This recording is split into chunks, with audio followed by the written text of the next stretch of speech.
Hi రజా. Hi రా. ఏంటో చెప్పు. అనంతపురంలో మొన్న జరిగిన ఇన్సిడెంట్ చూసావా?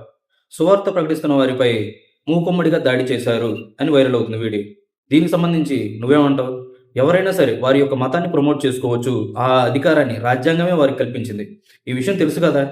ఎందుకు అలా చేయాల్సిన అవసరం ఏమొచ్చింది? సూపర్ రా. మత స్వేచ్ఛ గురించి, రాజ్యాంగం గురించి చాలా గొప్పగా మాట్లాడావు. కానీ అదే రాజ్యాంగంలో మత స్వేచ్ఛతో పాటుగా ఇతర మతాలను గౌరవించాలి అనేది కూడా ఉంది. అది మర్చిపోయినట్టున్నారు. మళ్ళీ అదే రాజ్యాంగంలో మతం మారితే రిజర్వేషన్ అనేది కోల్పోవాల్సి వస్తుంది అని ఉంది. అది మర్చిపోయినట్టున్నారు. అదే రాజ్యాంగాన్ని రాసినటువంటి అంబేద్కర్ గారే ఒక మాట చెప్పారు. మతం మారితే జాతీయత పోతుంది, దేశం మీద గౌరవం పోతుంది, భక్తి శ్రద్ధలు పోతాయి. వీటన్నిటికీ మూలం మతం మారడం అని చెప్పి. మరి ఆయనంటే గౌరవం లేదా? ఆయన మాట అంటే నమ్మకం లేదా? మతం మారాల్సిన అవసరం ఏమొచ్చింది? సరే, మీ ఆలోచన కరెక్ట్ అనుకుందాం. మీరు మతం మారి మా దేవుడే గొప్ప అనుకుంటే మాకు ఎలాంటి ప్రాబ్లం లేదు.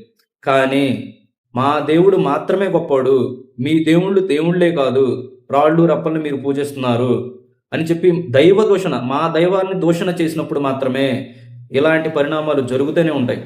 దాని వలన మాకు కష్టం, మీకు ఇలాంటి నష్టాలు.